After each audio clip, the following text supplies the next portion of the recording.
Hi dear friends, എല്ലാവർക്കും വീണ്ടും ഒരിക്കൽ കൂടി ചക്കപ്പുഴുക്കിൻ്റെ പുതിയൊരു എപ്പിസോഡിലേക്ക് സ്വാഗതം. സാഗർ കിനാരേ ദിൽ യേ പുകാരേ തൂ ജോ നഹീ തോ മേരാ കോയി നഹീ ഹൈ ഓ സാഗർ കിനാരേ. സാഗരങ്ങളെ പാടി പാടി ഉണർത്തിയ സാമഗീതമേ സാമസംഗീതമേ ഹൃദയ സാഗരങ്ങളെ. അങ്ങനെ സാഗരത്തെക്കുറിച്ച് ഒരു ആയിരക്കണക്കിന് പാട്ടുകളുണ്ടല്ലോ, ഒത്തിരി പാട്ടുകളുണ്ട് നമ്മുടെ ഓർമ്മയിൽ. അപ്പോൾ ഇന്നൊരു സാഗരം സാക്ഷി എന്ന് പറഞ്ഞ പോലെ ഒരു സാഗരം, ഒരു കപ്പൽ യാത്ര ഞാൻ നടത്തിയ ഒരു അലാസ്കൻ ക്രൂസിന് ഞാൻ കഴിഞ്ഞ ആഴ്ച പോയായിരുന്നു. ആ ഒരു കടൽ യാത്ര, ഒരു കപ്പൽ യാത്രയെക്കുറിച്ചാണ് ഇപ്രാവശ്യത്തെ നമ്മുടെ എപ്പിസോഡ്. യാത്രകൾ എന്ന് പറയുമ്പോൾ തന്നെ പൊതുവെ എനിക്ക് ഭയങ്കര ഒരു മടുപ്പുള്ള ഒരാളാണ് ഞാൻ. ഓർക്കുമ്പോൾ ഭയങ്കര സന്തോഷമാണ്, പക്ഷേ ഇറങ്ങുന്ന ഉടനെ തന്നെ ഞാൻ പെട്ടെന്ന് ടയേർഡാകും. അപ്പം എൻ്റെ വീടിൻ്റെ അകമാണ് എൻ്റെ കംഫർട്ട് സോൺ. അവിടെയാണ് ഞാൻ എപ്പോഴും ഏറ്റവും കൂടുതൽ ഞാൻ എൻജോയ് ചെയ്യുന്നത് അവിടെയാണ്. പക്ഷേ ചിലപ്പോഴൊക്കെ നമ്മുടെ കംഫർട്ട് സോണിൽ നിന്നൊക്കെ ഇറങ്ങി നമ്മൾ യാത്രകളൊക്കെ ചെയ്യണം, ജീവിതത്തിനൊരു ചേഞ്ചൊക്കെ. ഞാൻ പോകത്തില്ലായിരുന്നു. എൻ്റെ ഒരു പ്രിയപ്പെട്ട ചേച്ചി, ഞങ്ങളുടെ ഹോളി ഫാമിലി കാത്തലിക് ചർച്ചിൽ വന്നുകൊണ്ട് വരുന്ന അവിടുത്തെ ഒരു സെക്രട്ടറി ആയിട്ടും അവിടുത്തെ ഒരു നല്ലൊരു ലീഡർഷിപ്പ് ക്വാളിറ്റിയൊക്കെയുള്ള, ഇപ്പോഴാണെങ്കിൽ ട്രസ്റ്റി ആയിട്ടും ഒക്കെ വർക്ക് ചെയ്യുന്ന അലീസി ചേച്ചിയെക്കുറിച്ച് കഴിയുമ്പോഴത്തെ എപ്പിസോഡിന് പറഞ്ഞു. ചേച്ചിയാണ് എന്നെ ഷൈനി വാ, ഇങ്ങനെ കുത്തിപ്പിടിച്ചിരിക്കാതെ വാന്നേ എന്നൊക്കെ പറഞ്ഞ് എന്നെ മോട്ടിവേറ്റ് ചെയ്ത് പിടിച്ച് ബലമായിട്ട് കൊണ്ടുപോയത്. അതുകൊണ്ട് എനിക്ക് സത്യം പറഞ്ഞാൽ പോകാൻ ഒട്ടും ഇഷ്ടമില്ലായിരുന്നു. ഈ കടൽ, വെള്ളം എന്നൊക്കെ ഓർക്കും, യാത്രകളെ ഇഷ്ടമില്ല. അപ്പം പിന്നെ ആ പോകുന്ന ദിവസമൊക്കെ എടുത്തപ്പോഴത്തേക്കും എനിക്ക് കണ്ണടച്ച് കഴിയുമ്പോൾ എപ്പോഴും ഈ എന്നാ ഒരു കടലിൻ്റെ അകത്ത് കപ്പൽ കിടന്ന് അങ്ങോട്ടും ഇങ്ങോട്ടും ആടുന്നു, അങ്ങനെയൊക്കെയുള്ള പേടിപ്പെടുത്തുന്ന ചിന്തകളായിരുന്നു. പിന്നെ നമ്മൾ പോയിട്ടില്ലല്ലോ, ഒക്കെ എപ്പോഴും ഒത്തിരി ക്രൂസിനൊക്കെ പോയിട്ടുള്ളവരൊക്കെ ഇപ്പോൾ ഇത് കേട്ട് ചിരിക്കുന്നത് കാണും. പക്ഷേ ഞാനൊക്കെ ആദ്യമായിട്ട് പോകുന്നതുകൊണ്ട് എനിക്കതൊരു വലിയ എക്സ്പീരിയൻസ് തന്നെയായിരുന്നു. അപ്പം ഞാൻ പിന്നെ ഛർദ്ദിക്കാതിരിക്കാനുള്ളത് ആൻറ്റി ഡയറിയൽ എന്നൊക്കെ തുടങ്ങി എല്ലാ മരുന്നുകളും ഒക്കെ മേടിച്ചാണ് പോയത്. പക്ഷേ പോയി കഴിഞ്ഞപ്പം ഞാൻ പ്രതീക്ഷിച്ചതുപോലെ ഒന്നും ആയിരുന്നില്ല. എൻ്റെ പ്രതീക്ഷകളെല്ലാം തകിടം മറിച്ചുകൊണ്ട് വളരെ മനോഹരമായൊരു ട്രിപ്പായിരുന്നു. ഞാൻ ഒത്തിരി എൻജോയ് ചെയ്തു. എനിക്ക് തോന്നുന്നു എൻ്റെ ഇതുവരെയുള്ള വയസ്സിനിടയ്ക്ക് ഞാൻ ആദ്യമായിട്ടാണ് ഇത്രയും നല്ലൊരു ട്രിപ്പ് എൻജോയ് ചെയ്യുന്നത്. അപ്പം കപ്പൽ എന്ന് പറഞ്ഞാൽ ഒരു സമുദ്രത്തിൽ കൂടി, കടലിൽ കൂടി ഒരു പഞ്ചനക്ഷത്ര ഹോട്ടൽ, കടലിൽ കൂടി സഞ്ചരിക്കുന്ന ഒരു പഞ്ചനക്ഷത്ര ഹോട്ടൽ എന്ന് വേണമെങ്കിൽ അതിനെ ഒരു ഡെഫിനിഷൻ പറയുവാണെങ്കിൽ പറയാം. അത്രേ ഉള്ളൂ. നമുക്ക് തോന്നത്തേ ഇല്ല നമ്മൾ കടലിൻ്റെ അകത്തൂടെയാണ് പോകുന്നൊന്നും. ഒരു വലിയ പ്രസ്ഥാനമാണ്, ഒരു വലിയ കപ്പൽ. സെലിബ്രിറ്റി എഡ്ജ് എന്നായിരുന്നു ഞങ്ങൾ പോയ ക്രൂസിൻ്റെ കപ്പലിൻ്റെ പേര്. അപ്പോൾ അതിൻ്റെ അകത്ത് ഞാൻ കേട്ടിട്ടുണ്ട്, അംബാനിയുടെ മോൻ്റെ കല്യാണത്തിന് റിസപ്ഷനൊക്കെ അവർ 2-3 ദിവസം അതിൻ്റെ അകത്തായിരുന്നു സെലിബ്രേറ്റ് ചെയ്തതെന്നൊക്കെ. അപ്പം അങ്ങനെ ഞങ്ങൾ ഇവിടുന്ന് ഡാലസിൽ നിന്ന് ഞങ്ങൾ വാഷിങ്ടണ് പോയി. വാഷിങ്ടണിൽ നിന്ന് എയർപോർട്ടിൽ നിന്ന് ഞങ്ങൾ അവിടുത്തെ സീപോർട്ടിൽ പോയി. സീപോർട്ടിൽ നിന്ന് ഞങ്ങൾ കപ്പലിൽ കയറി. അപ്പം കപ്പലിൽ കയറുമ്പം തന്നെ നമുക്കിങ്ങനെ ഒരു കാർഡ് തരും അവർ. നമ്മുടെ കപ്പലിൻ്റെ അകത്ത് നമുക്ക് ഉപയോഗിക്കാനുള്ള ക്രെഡിറ്റ് കാർഡാണിത്. ക്രെഡിറ്റ് കാർഡും പിന്നെ എല്ലാ ഡോറ് തുറക്കണമെങ്കിൽ എല്ലാ സംഭവത്തിനും ഈ കാർഡ് നമ്മുടെ വേണം. അത് നമ്മുടെ കയ്യിൽ നിന്ന് പോയി കഴിഞ്ഞാൽ പെടാപ്പാടാണ് അങ്ങനെ. അപ്പോൾ നമ്മുടെ ക്രെഡിറ്റ് കാർഡിൻ്റെ ഒക്കെ അക്കൗണ്ട് ഓൾറെഡി ഇതിൻ്റെ അകത്തുണ്ടെങ്കിൽ നമ്മൾ അതിൻ്റെ അകത്ത് ഷോപ്പിംഗ് ചെയ്യുന്നതിൻ്റെ എല്ലാം ഓട്ടോമാറ്റിക്കലി ഇതിൻ്റെ അകത്തോട്ട് ബില്ലെല്ലാം വന്ന് പൊക്കോളും. അപ്പോൾ അങ്ങനെ കപ്പലിൻ്റെ അകത്ത് കയറുമ്പോൾ നമുക്കൊരു വലിയ അത്ഭുതം, ഒരു വലിയ ലോകമാണത്. അപ്പോൾ 16 നില ടോട്ടലുണ്ട്. അപ്പോൾ അതിനകത്ത് ഞാനും അലീസി ചേച്ചിയൊക്കെ 9th ഫ്ലോറിലായിരുന്നു. അപ്പം അതേ ഫ്ലോറിൽ തന്നെയായിരുന്നു ഞങ്ങളുടെ കൂടെ. ഞങ്ങൾ ആകെ 10 പേരാണ് ഉണ്ടായിരുന്നത്. ഒരു ഫാമിലിയിലെ തന്നെ 6 പേരുണ്ടായിരുന്നു. 2 പേര് ഹസ്ബൻഡ് വൈഫ്, പിന്നെ അവരുടെ 2 സിസ്റ്റേഴ്സ്, അങ്ങനെ അവർ 6 പേര്. പിന്നെ വേറൊരു ഹസ്ബൻഡ് വൈഫ് ജോളിയും സ്റ്റീഫനും. ജോളി എൻ്റെ പ്രിയപ്പെട്ട കൂട്ടുകാരി സൂസൻ്റെ കസിനായിരുന്നു. അങ്ങനെ പിന്നെ ഞാനും അലീസി ചേച്ചിയും. അപ്പം ഞങ്ങളൊരു കുടുംബമായിട്ട് അതിൻ്റെ അകത്ത് ഞങ്ങൾ ഒത്തിരി എൻജോയ് ചെയ്തു. അപ്പം ഞങ്ങൾ 9th ഫ്ലോറിൽ, അതേ ഫ്ലോറിൽ തന്നെയായിരുന്നു ജോളി സ്റ്റീഫനും. പക്ഷേ ഒരു ഫ്ലോറിലെന്നൊന്നും പറഞ്ഞിട്ട് കാര്യമില്ല, നമ്മൾ കാതങ്ങൾ നടക്കണം ഒരിടത്തുനിന്ന് എത്തണമെങ്കിൽ. ആ നടപ്പുകൾ തന്നെ വലിയൊരു വർക്കൗട്ടായിരുന്നു എന്ന് പറയാം. അപ്പം അതുപോലെ എല്ലാ ഫ്ലോറിലും ഏറ്റവും മുകളിലത്തെ ഫ്ലോറിൽ വർക്കൗട്ടിൻ്റെ തന്നെ ഒരു ഏരിയ, മെഷീനുകൾ, അതിന് വേണ്ട കാര്യങ്ങളെല്ലാമായിട്ട് അത്. പിന്നെ തിയേറ്ററുണ്ട്. തിയേറ്ററിൽ ഈവനിങ്ങുകളിലൊക്കെ ഷോസ്, നല്ല അടിപൊളി നല്ല സെലിബ്രിറ്റീസിൻ്റെയൊക്കെ പാട്ടുകൾ, ഇതൊക്കെ നമ്മൾ വെളിയിൽ പോയൊക്കെ കാണുമ്പോൾ കൂടുകയൊക്കെ ചെയ്യണമെങ്കിൽ നമുക്ക് നല്ല പൈസയാകും. പിന്നെ നല്ല മാജിക് ഷോസ്, ഡാൻസസ്, പിന്നെ അങ്ങനത്തെ വെറൈറ്റി ഓഫ് പ്രോഗ്രാംസ് എല്ലാ ദിവസവും അങ്ങനെ അതുണ്ട്. അതുകൂടാതെ നമ്മുടെ ഓരോ ദിവസവും നമ്മുടെ ഫോണിലെ തന്നെ ഒരു ആപ്പ് ഉണ്ടല്ലോ, അതിലേക്ക് ഇങ്ങനെ നമുക്ക് നോക്കിയാൽ തന്നെ നമുക്ക് കാണാം ഏതെല്ലാം ഫ്ലോറിൽ എന്നെ ആക്ടിവിറ്റീസാണ് ഉള്ളത്. അതിൽ നമുക്ക് ഇഷ്ടമുള്ള ആക്ടിവിറ്റി ചൂസ് ചെയ്തിട്ട് നമുക്കിപ്പം വർക്കൗട്ടിന് ഇഷ്ടമുള്ളവർക്ക് അങ്ങനെ പോകാം, അല്ലെ ബ്യൂട്ടി ടിപ്പൊക്കെ ഇഷ്ടമുള്ളവർക്ക് അവർക്ക് ഐ ട്രീറ്റ്മെൻറ്റ്, കൊളാജൻ ട്രീറ്റ്മെൻറ്റ് എന്നൊക്കെ പറഞ്ഞ് അങ്ങനത്തെ ക്ലാസ്സുകൾ, പിന്നെ ഡാൻസ് ക്ലാസ്സുകൾ, യോഗ, പിന്നെ ഒരു സൈഡിൽ കൂടെ ഒരു ഗിത്താറൊക്കെ വായിച്ച ഒരാൾ പാട്ട് പാടിക്കൊണ്ടിരിക്കുന്നു. അപ്പം കുറേ പേര് അത് കേട്ടുകൊണ്ടിരിക്കുന്നു. കുറേ കപ്പിൾസ് അതനുസരിച്ച് ഡാൻസ് ചെയ്യുന്നു. പിന്നെ അങ്ങനെയൊക്കെയുള്ള ഒരു വിസ്മയങ്ങളുടെ ഒരു ലോകം എന്നൊക്കെ പറഞ്ഞ പോലെ നമ്മൾ ആദ്യം ആലീസ് ചേച്ചിയായിരുന്നു എൻ്റെ കൂട്ടത്തിലുണ്ടായിരുന്നതും. ആലീസ് ഇൻ വണ്ടർലാൻഡ് എന്ന് പറഞ്ഞ പോലെ ഞങ്ങളൊരു വണ്ടർലാൻഡിലായിരുന്നു. പിന്നെ ക്രൂസ് എന്ന് പറയുമ്പോഴേ മെയിനായിട്ട് ഇവിടുത്തെ അമേരിക്കക്കാരാണ് കൂടുതൽ അത് പോകുക എൻജോയ് ചെയ്യുകയൊക്കെ ചെയ്യുന്നത്. അവർ അതിൻ്റെ അകത്ത് ഫുഡും ഡ്രിങ്ക്സും അതാണ് അതിൻ്റെ ഒരു മെയിൻ അട്രാക്ഷൻ എന്ന് പറയുന്നത്. അപ്പോൾ കുറേ വെറൈറ്റി ഓഫ് ഫുഡ് എന്ന് പറഞ്ഞാൽ കടലിൻ്റെ നടുക്ക് ഒരു ആഹാരത്തിൻ്റെ അല്ലെ ഭക്ഷണത്തിൻ്റെ ഒരു സാഗരം എന്ന് പറഞ്ഞ പോലെ, ഒരു കടലിൻ്റെ നടുക്ക് വേറൊരു ഭക്ഷണ സാഗരം എന്ന് പറഞ്ഞ പോലെ വേറൊരു സാഗരം അതായിരുന്നത്. കാരണം ബ്രേക്ക്ഫാസ്റ്റ് ആണെങ്കിലും ലഞ്ചാണേലും ഡിന്നറാണേലും ഒക്കെ ഇങ്ങനെ ഒരു ഏരിയ മൊത്തം മീറ്റ് ആണെങ്കിൽ പല size beef, pork, chicken, duck, ഇതിൻ്റെയൊക്കെ പിന്നെ steamed items, grilled items, baked items, കറി വെച്ചത്, അങ്ങനെ പല പല രീതിയിലാണ്. അപ്പം ഇതിൻ്റെ ഈ ഭക്ഷണ കടലിൻ്റെ അധിപൻ എന്ന് പറയുന്നത് എനിക്ക് അതിൻ്റെ ഒരു മെയിൻ ഷെഫ് കൊടുങ്ങല്ലൂരുകാരൻ വിനോദ് മേനോൻ എന്ന് പറഞ്ഞ ഒരു ആളായിരുന്നു. അപ്പം ഞങ്ങൾ അവരെയൊക്കെ പരിചയപ്പെട്ടു. അങ്ങനെയൊക്കെ ഒരു പിന്നെ എനിക്ക് ഭക്ഷണം എന്ന് പറയുമ്പോൾ ഞാനൊരു 2018 തുടങ്ങി ഡയറ്റൊക്കെ നോക്കുന്ന ഒരാളാണ്. അപ്പോൾ എൻ്റെ ഏറ്റവും പ്രിയപ്പെട്ട സാധനം മധുരമാണ് എനിക്ക്. അതിനെ എല്ലാം ഞാൻ വേണ്ടെന്ന് വെച്ചിട്ട് ഒത്തിരി വെയിറ്റ് ലോസൊക്കെ ഞാൻ ചെയ്തു. അപ്പം ഞാൻ എന്നും എൻ്റെ ഇവിടെയുള്ള എൻ്റെ ചേച്ചിയോട് പറയുമായിരുന്നു, ചേച്ചി ഞാൻ എൻ്റെ ഗോൾ വെയിറ്റിലെത്തുമ്പോൾ ഞാൻ കുറേ മധുരം തിന്നും. ഞാൻ നാട്ടിൽ പോകുമ്പം കോഴിക്കോട് മിഠായി തെരുവിൽ പോകും, എന്നിട്ട് അവിടെ നിന്ന് ഇഷ്ടംപോലെ മധുരം കഴിക്കുന്നൊക്കെ പറയുമായിരുന്നു. പക്ഷേ ആ ദിവസം അന്നേരമാണ് വന്ന് ചേർന്നത്. കാരണം ഗോൾ വെയിറ്റിലൊന്നും എത്തിയില്ല എങ്കിലും ഏകദേശം അതിൻ്റെ അടുത്ത് തന്നെയായിരുന്നു. അപ്പം ഞാൻ അവിടെ ഒരു മിഠായി തെരുവുണ്ടായിരുന്നു കടലിൽ. ആ ഫുഡിൻ്റെ ഒരു കോർണറിലായിട്ട് മിഠായികൾ തന്നെ അത് തന്നെയാണ്. അപ്പോൾ അതൊക്കെ ഞാൻ ചുമ്മാ പ്ലേറ്റിൻ്റെ അകത്തോട്ട് കോരി അടിക്കുമായിരുന്നു. പിന്നെ എല്ലാവരും ഞങ്ങളെല്ലാം ഭയങ്കര ഫുഡ് അടിയും. പല ടേസ്റ്റുകളൊക്കെ നമ്മൾ ടേസ്റ്റ് ചെയ്ത് നോക്കാമല്ലോ. അപ്പം ഞാനൊക്കെ കുറച്ചെടുക്കും, ടേസ്റ്റ് ചെയ്യും, കളയും. അപ്പം അലീസ് ചേച്ചി പറയുന്നത് ഷൈനി ഇങ്ങനെ ഫുഡ് വേസ്റ്റ് ചെയ്യരുത്. പക്ഷേ നമുക്ക് ടേസ്റ്റ് അറിയാനുള്ള ഒരു ഇതിനകത്ത്, പക്ഷേ എല്ലാ ടേസ്റ്റുകളും അവസാനം ഒരു ടേസ്റ്റായി പോകും. നമുക്കൊരു ടേസ്റ്റ് പ്രത്യേകിച്ച് അറിയാനും പറ്റിയില്ല, കാരണം അത്രയും ഉണ്ട് അറിയാൻ മാത്രം. അങ്ങനെ പിന്നെ എന്നെ സംബന്ധിച്ച് എനിക്ക് ഏറ്റവും ഇഷ്ടപ്പെട്ടത് എന്താണെന്ന് ചോദിച്ചാൽ, ഞാനിങ്ങനെ പ്രകൃതിയെ ഒത്തിരി സ്നേഹിക്കുന്ന ഒരാളാണ്. അപ്പം ഞങ്ങളിങ്ങനെ ഞാനും ചേച്ചിയും കൂടെ ഇവിടെയാണെങ്കിൽ പാർക്കിലൊക്കെ വൈകുന്നേരങ്ങളിൽ നടക്കാൻ പോകുമ്പം ആകാശത്തിൻ്റെ പല പല ഭാവങ്ങളും രൂപങ്ങളൊക്കെ ഞങ്ങൾ മാറി മാറി ഫോട്ടോയൊക്കെ എടുത്ത് വെക്കാറുണ്ട്. തമ്പുരാങ്കർത്താവ് പല ഡിസൈനിലൊക്കെ ഓരോ ദിവസവും ഒരു ദിവസം തന്നെ ഒരു സമയം തന്നെ അടുത്ത സെക്കൻഡ് വേറൊരു ഡിസൈൻ ഇടും, കുറേ ചായം വേറെ കോരിയിടും, അങ്ങനെയൊക്കെ ഉണ്ടല്ലോ.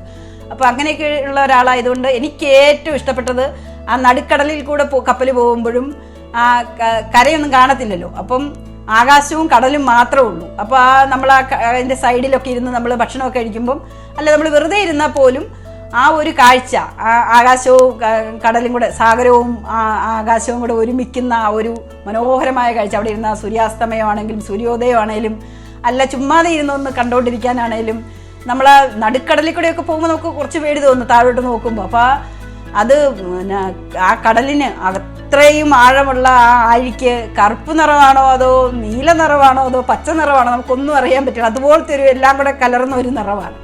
പിന്നെ പിറ്റേ ദിവസമൊക്കെ ആകുമ്പോഴത്തേക്കും ഇങ്ങനെ കരയോടടുപ്പിച്ചൊക്കെ ഓരോ സ്ഥലങ്ങളിലൊക്കെ ഇറങ്ങിയാണല്ലോ പോകുന്നത്. അപ്പം ഞങ്ങൾ ആദ്യം ഇറങ്ങിയത് അലാസ്കയുടെ സൗത്ത് ഈസ്റ്റ് പാർട്ട് കെച്ചിക്കൻ എന്ന് പറഞ്ഞൊരു സ്ഥലത്താണ്. അലാസ്കയായിരുന്നു ഞങ്ങളുടെ ഫൈനൽ ഡെസ്റ്റിനേഷൻ. ഇവിടെ നിന്ന് വാഷിങ്ടണിൽ നിന്ന് തുടങ്ങിയിട്ട് അലാസ്ക വരെയായിരുന്നു. അലാസ്ക എന്ന് പറയുന്ന സ്ഥലം തന്നെ ഓർക്കുമ്പോൾ തന്നെ നമുക്കൊരു ഭയങ്കര ഒരു തണുപ്പ്, ഒരു ഒത്തിരി ഐസും ഒക്കെയുള്ള ഒരു സ്ഥലമാണ്. അപ്പോൾ ഏറ്റവും നല്ല മാസങ്ങളാണ് ഇതൊക്കെ, സെപ്റ്റംബർ വരെ ഉള്ളൂ. അത് കഴിയുമ്പോൾ പിന്നെ തണുപ്പ് ഐസൊക്കെ തുടങ്ങുമെന്നാണ് പറഞ്ഞത്. അപ്പോൾ എന്നാൽ പോലും ആ സമയത്തും അവിടെ ഒരു കുളിരും തണുപ്പും മഴയൊക്കെ ആയിരുന്നു. അപ്പോൾ ഞങ്ങൾ കെച്ചിക്കനിൽ ഇറങ്ങിയിട്ട് ഞങ്ങൾ അവിടെ മഴയായിരുന്നു. എന്നിട്ട് ഞങ്ങൾ ഷോപ്പിംഗ് ചെറിയതായിട്ട് ആ കടകളിൽ നിന്ന് ആണ്ടൊക്കെ വാങ്ങിച്ചു. പിന്നെ ഞങ്ങളൊരു ബോട്ടിങ്ങിന് പോയി. അപ്പോൾ ആ ലേക്കിൽ കൂടെ ആ ഒരു ബോട്ടിൽ ആ മഴയത്ത് ഞങ്ങൾ പോയതൊക്കെ ഭയങ്കര ഒരു ഒത്തിരി നല്ല രസമുള്ള മനോഹര പക്ഷികളൊക്കെ, ഒരു വെള്ള കളറുള്ളൊരു പക്ഷികൾ കുറേ ഇങ്ങനെ കൂട്ടം കൂടിയിരിക്കുന്നതൊക്കെ കാണാൻ വളരെ ഭംഗിയായിരുന്നു. അങ്ങനെ ആ ഒരു ദിവസം അത് കഴിഞ്ഞ് പിന്നെ ഞങ്ങൾ ജുനോ എന്ന് പറഞ്ഞ് അലാസ്കയുടെ ക്യാപിറ്റൽ, അവിടെയാണ് പിന്നെ ഇറങ്ങിയത്. അതിൻ്റെ ഇടയ്ക്ക് ഏതോ ഒരു ദിവസം ഗ്ലേഷ്യർ ഉണ്ടായിരുന്നു. എനിക്കൊന്ന് ആദ്യത്തെ ദിവസം തന്നെയായിരുന്നു എന്നാണ് എനിക്കൊന്ന്, കെച്ചിക്കനിൽ ഇറങ്ങിയ ദിവസം തന്നെയായിരുന്നു. അതെ, ഐസ് എല്ലാം കൂടി ഇങ്ങനെ ഫ്രീസായിട്ട് ഇങ്ങനെ അതിലോട്ട് സൂര്യപ്രകാശം അതിൻ്റെ കിരണങ്ങളെല്ലാം കൂടി ഇങ്ങനെ ഐസിൻ്റെ മുകളിലേക്ക് പഠിക്കുമ്പോഴത്തേക്ക് ലെയറായിട്ട് വയലറ്റ് കളർ, പച്ച കളർ, മഞ്ഞ കളർ, പിങ്ക് കളറൊക്കെ നമ്മൾ കണ്ണ് തുറക്കുമ്പം കാണുന്നത് ഈ ഇങ്ങനെ കപ്പൽ കരയോട് ചേർന്ന് ഇങ്ങനെ കിടക്കുന്നു. കര ഒരു സൈഡിൽ കുറേ മലകളും ഇങ്ങനെ പച്ചപ്പ്, കരയോട് തൊട്ട് മുകളിൽ പ്രകൃതി, അതിൻ്റെ മുകളിലായിട്ട് ആകാശം തൊട്ട് നിൽക്കുന്നു, അതിൻ്റെ എല്ലാം തൊട്ട് താഴെയായിട്ട് കടൽ, അങ്ങനെ എല്ലാം കൂടെ ആ 3 എല്ലാം കൂടെ ദൃശ്യങ്ങളൊക്കെ, അങ്ങനെ ആകാശവും ഭൂമിയും കടലും എല്ലാം കൂടെ ഒരുമിച്ച് നിൽക്കുന്ന ആ ഒരു മനോഹരമായ ഒരു ദൃശ്യം, അത് കണ്ടോണ്ട് നമ്മൾ എഴുന്നേറ്റ് വരുന്നത്. അതിൻ്റെ കൂട്ടത്തിൽ ഈ ഗ്ലേഷ്യർ, ഈ ഐസെല്ലാം കൂടെ ഫ്രീസായിട്ട് നമുക്കിങ്ങനെ മഞ്ഞുമലകൾ എന്നൊക്കെ പറഞ്ഞ പോലെ വളരെ ഭംഗിയാണത് കാണാനായിട്ട്. അത് ഞങ്ങൾ അവിടെ കെച്ചിക്കനിൽ ഇറങ്ങി, കെച്ചിക്കനിൽ ഇറങ്ങി അന്ന് വൈകുന്നേരം ഞങ്ങൾ അത് കാണാൻ വേണ്ടി തന്നെ പോയി. എന്നിട്ട് കുറച്ചും കൂടെ അടുത്ത് കാണാം, കുറച്ച് അകത്തോട്ട് ഞങ്ങൾ യാത്ര ചെയ്ത് പോയിട്ട് അവിടെ കാണാം. അതുപോലെ തന്നെ അലാസ്കയിലെ ഒരു പ്രധാനപ്പെട്ട ഒരു ഫിഷാണ് സാൽമൺ. അങ്ങനെ അവിടുത്തെ ആ ലേക്കിൽ കൂടെയൊക്കെ സാൽമണുകളൊക്കെ ഇങ്ങനെ ഓടിക്കളിക്കുന്നതൊക്കെ ഞങ്ങളിങ്ങനെ കണ്ട് ഒത്തിരി എൻജോയ് ചെയ്തു. പിന്നെ പിറ്റേ ദിവസം ആണെന്ന് തോന്നുന്നു ഞങ്ങൾ ഇതിൻ്റെ ക്യാപിറ്റൽ, അലാസ്കയുടെ ക്യാപിറ്റൽ ജുനോ എന്ന് പറഞ്ഞ സ്ഥലത്തെത്തിയത്. അവിടെ ഞങ്ങൾ സ്കാഗ്വേ, അതൊരു മൗണ്ടൻ പോലെ, ഞങ്ങളുടെ വെള്ളികുളം വാഗമൺ സ്ഥലത്തെ അതുപോലെയൊക്കെ ഏകദേശം തോന്നും, കുറേ മലകളും താഴോട്ട് കൊക്ക പോലെയൊക്കെ ആയിട്ട് അതിൻ്റെ താഴെ മനോഹരമായ പുഴകൾ, പിന്നെ ഇതുപോലെ തന്നെ കുറേ നല്ല രസമുള്ള കുന്നുകൾ, മലകൾ, പച്ചപ്പാട് മൊത്തം. അത് പിന്നെ ഒരു സൈഡിൽ മലയൊക്കെ ആയിട്ട് അതിൻ്റെ അകത്തൂടെ ഒരു ട്രെയിൻ ജേർണി. അപ്പോൾ അത് ആ ട്രെയിനിൻ്റെ അകത്തിരുന്ന് നമ്മളത് പോകുമ്പോഴാണ് അതിൻ്റെ ബ്യൂട്ടി. നമ്മളതിൻ്റെ ഓരോ every bit of that scene എന്ന് പറഞ്ഞാൽ എവരി ബിറ്റ് നമ്മളതിനെ എൻജോയ് ചെയ്യും. അത്രയ്ക്കും രസമായിരുന്നു ആ ട്രെയിൻ ജേർണി. എനിക്ക് തോന്നുന്നു അതിൻ്റെ അകത്ത് എനിക്ക് ഏറ്റവും ഇഷ്ടമുള്ളൊരു ഭാഗം ആ ട്രെയിൻ ജേർണി ആയിരുന്നു എന്ന് എനിക്ക് തോന്നുന്നു. നല്ലതായിരുന്നത്. പിന്നെ ഞങ്ങൾ ലാസ്റ്റിൽ നമ്മൾ കാനഡയിൽ ജസ്റ്റ് ഒന്ന് ഇറങ്ങുന്നുണ്ട്. അവസാനം കാനഡയുടെ ഒരു അറ്റം, ഒരു ടൈല് പോലെ കിടക്കുന്ന ചെറിയൊരു ഐലൻഡ് വിക്ടോറിയ എന്ന് പറഞ്ഞ സ്ഥലത്ത് നമ്മൾ ഇറങ്ങുന്നത്. അപ്പോൾ അവിടെ ഒരു ബുച്ചർ ഗാർഡൻ എന്ന് പറഞ്ഞൊരു ഗാർഡൻ ഉണ്ട്. 100 വർഷത്തോളം പഴക്കമുള്ള ഒരു ഏക്കറുകളോളം നീണ്ടു കിടക്കുന്ന പൂക്കളുടെ ഒരു രാജ്യം, ഒരു പൂന്തോട്ടം, പൂവിൻ്റെ ഒരു രാജ്യം എന്ന് പറഞ്ഞ പോലെ.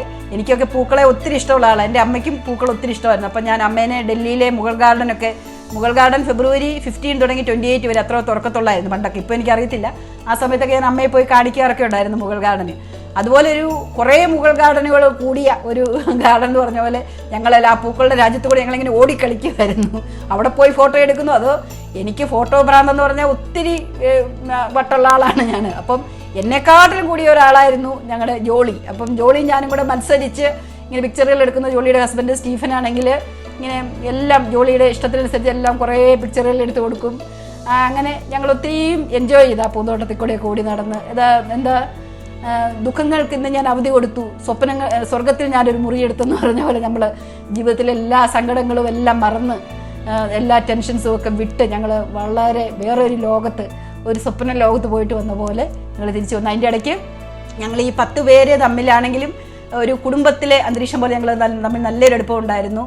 അതിലെ മൂത്ത ഒരു ചേട്ടനും ചേച്ചി അവരും എല്ലാം നല്ല എൻജോയ് ചെയ്ത്, അവരുടെ ഇളയ ഒരു അനിയനും വൈഫും റോയിയും വത്സയും, പിന്നെ അവരുടെ 2 സിസ്റ്റേഴ്സ്, അങ്ങനെ എല്ലാവരും കൂടെ കൂടിയിട്ട് ഞാൻ ഒത്തിരി പാട്ടുകളൊക്കെ, വത്സയും റോയും നല്ലതായിട്ട് പാടുന്ന ആൾക്കാരാണ്.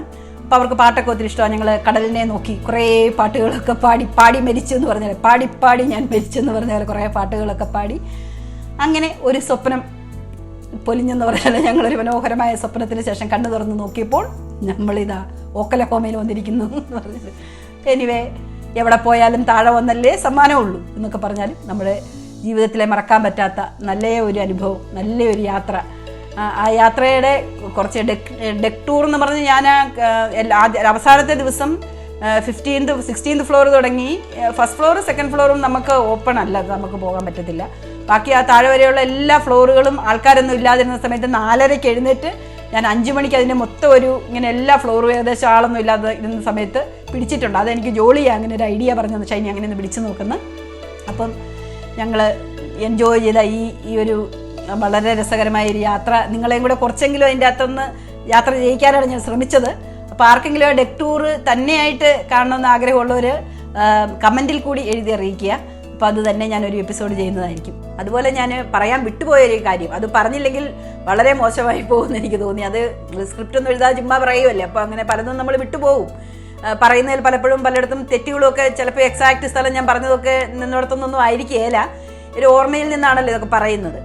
അപ്പോൾ അതിൻ്റെ അകത്ത് ആ ക്രൂ മെമ്പേഴ്സ്, ആ ഷിപ്പിലുണ്ടായിരുന്ന വർക്കേഴ്സ്, എൻ്റെ എംപ്ലോയീസ്, അവരുടെ ആ ടോപ്പ് ടു ബോട്ടം, അവരുടെ ആ ഏറ്റവും താഴെയുള്ള ആൾ തുടങ്ങി ക്യാപ്റ്റൻ മാറ്റ് വരെയുള്ള അവരുടെ ആ ഒരു കസ്റ്റമർ സർവീസ് എന്ന് പറയുന്നത്, അവരുടെ ആ ഒരു ആൾക്കാരോടുള്ള അവരുടെ പെരുമാറ്റം. നമുക്ക് ആരെയും ഒന്നും മാറ്റി നിർത്താൻ പറ്റത്തില്ല. നമ്മൾ ഇപ്പോൾ അവർ നമുക്ക് എന്നാ ഫീഡ്ബാക്കിന് വേണ്ടി ഇതൊക്കെ വിടും നമ്മുടെ മെയിലിലേക്ക്. പക്ഷെ നമുക്ക് ആരുടെയും ഒരു പേര് പ്രത്യേകമായിട്ട് എടുത്ത് പറയുമ്പോൾ എനിക്ക് സങ്കടം തോന്നും. മറ്റുള്ളവരെ നമ്മൾ ഇഗ്നോർ ചെയ്തോ, കാരണം നമുക്ക് അങ്ങനെ ആരെയും ഇഗ്നോർ ചെയ്യാൻ പറ്റത്തില്ല. അതുപോലെ എല്ലാവരും ഒന്നിനൊന്നിന് ബെറ്റർ ആയിട്ടാണ് അവർ.